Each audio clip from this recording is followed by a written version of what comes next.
तो बच्चों कैसे हैं आप लोग। उम्मीद करता हूँ आप लोग अच्छे होंगे और अच्छे से पढ़ाई कर रहे होंगे।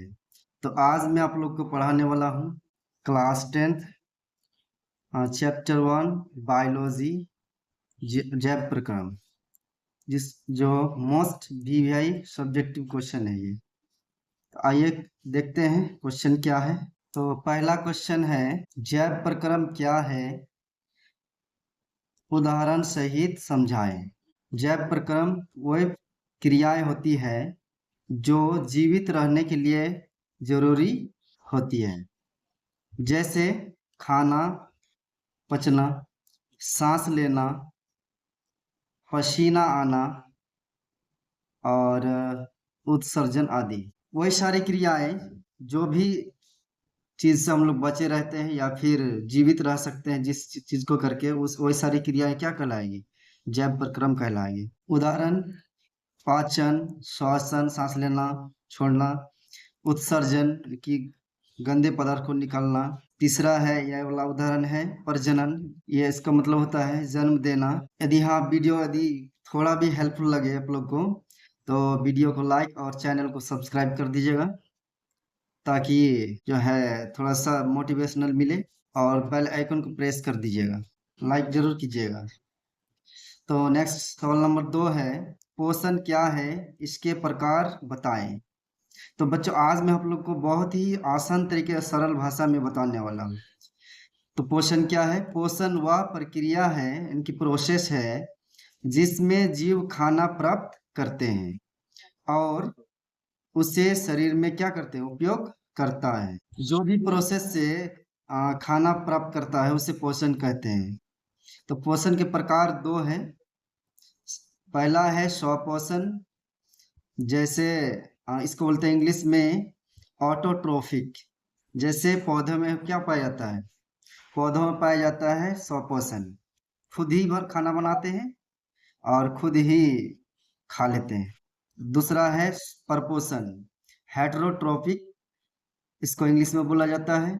और जैसे मनुष्य में ये पाया जाता है, जानवर मनुष्य हो गया, ये दूसरे के ऊपर निर्भर रहते हैं। ऐसे पोषण को यानी कि ऐसे खाना बनाने की विधि को क्या कहा जाता है, खाना बनाना और खाना, ऐसे विधि को परपोषण कहते हैं, जो दूसरे के ऊपर निर्भर रहते हैं। 3 नंबर क्वेश्चन है,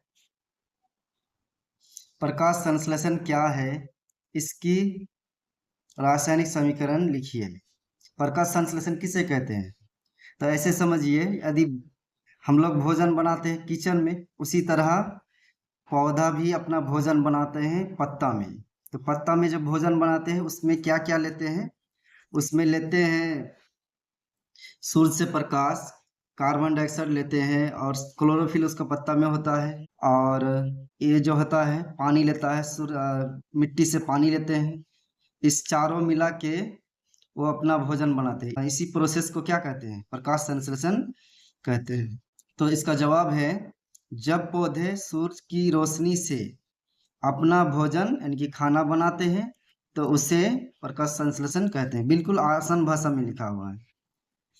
इसका समीकरण है C6CO2, मतलब कार्बन डाइऑक्साइड है, CO2 क्या है, कार्बन डाइऑक्साइड है। 6H2O, इनके H2O जल है, कार्बन डाइऑक्साइड और जल प्लस सूर्य का प्रकाश, और इसमें क्लोरोफिल भी होगा, क्लोरोफिल, क्लोरोफिल भी इसमें मिलके, और सूर्य पत्ता में क्लोरोफिल पाया जाता है, मिलके क्या बनाते हैं, ग्लूकोज, और ये O2 ऑक्सीजन बनाता है, जो कि हम लोग ले लेते हैं ऑक्सीजन। और ये ग्लूकोज से अपना भोजन बना, उसको खा लेते हैं। पौधा अपना भोजन किससे लेते हैं, इसी से। तो नेक्स्ट सवाल है बच्चों, 4 नंबर है, स्वपोषी और परपोषी में अंतर लिखिए। इसका अंतर क्या है, स्वपोषी और परपोषी में अंतर क्या है? तो हम कहेंगे क्या, जो है वह जीव जो खुद ही स्वयं खाना बनाते हैं उसको स्वपोषी कहेंगे। परपोषी वो होता है जो दूसरे के ऊपर निर्भर रहते हैं। तो यहाँ आंसर देखिए, स्वपोषी और परपोषी में अंतर यहाँ निम्नलिखित है, कर सकते हैं। पौधे खुद खाना बनाते हैं, इसे क्या कहेंगे, स्वपोषी कहेंगे। जबकि जीव जो है दूसरों से खाना लेते हैं, तो उसे क्या कहेंगे? परपोषी कहेंगे। पौधे जैसे मनुष्य, शेर आदि। तो इसमें पूरा शॉर्ट में लिखा हुआ है, यदि लॉन्ग करते हैं तो इस तरह से होगा।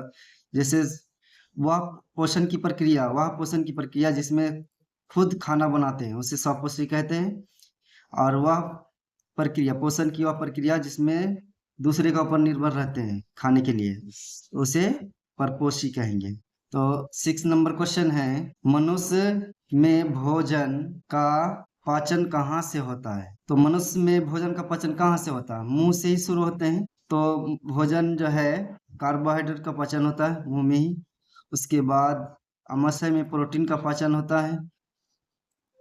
और छोटी आंत में कार्बोहाइड्रेट, प्रोटीन और वसा का पूरा पाचन हो जाता है। मतलब थोड़ा बहुत इसमें मुंह में होता है पाचन क्रिया, धीरे धीरे करते करते छोटी आंत में पूरा समाप्त हो जाता है, छोटी आंत में। जबकि जो बड़ी आंत में पानी वगैरह थोड़ा बहुत लेते हैं, उसके बाद डाइजेस्ट हो जाता है, उसके बाद जो है एनएस के द्वारा निकाल दिया जाता है। अगला क्वेश्चन है 7 नंबर, अमीबा में पोषण कैसे होता है? अमीबा एक ऐसा जीव है जिसका आकार कोई निश्चित नहीं होता, जैसे ऐसे किसी टाइप का भी हो सकता है, कैसे भी हो सकता है। तो लेकिन बीच में केंद्रक भी होता है। तो अमीबा झूठे पैर, मतलब झूठे टाइप का पैर ऐसे 2 गो बना लेते हैं, ऐसे बढ़ा के, और यहाँ से खाना खा लेते हैं। इस टाइप से यहाँ ऐसे कर लेते हैं, यहाँ से खाना खा लेते हैं। तो बनाकर भोजन को पकड़ते हैं, उसको कूटपाद कहा जाता है। ये दोनों जो बढ़ते हैं ना, उसको कूटपाद कहा जाता है।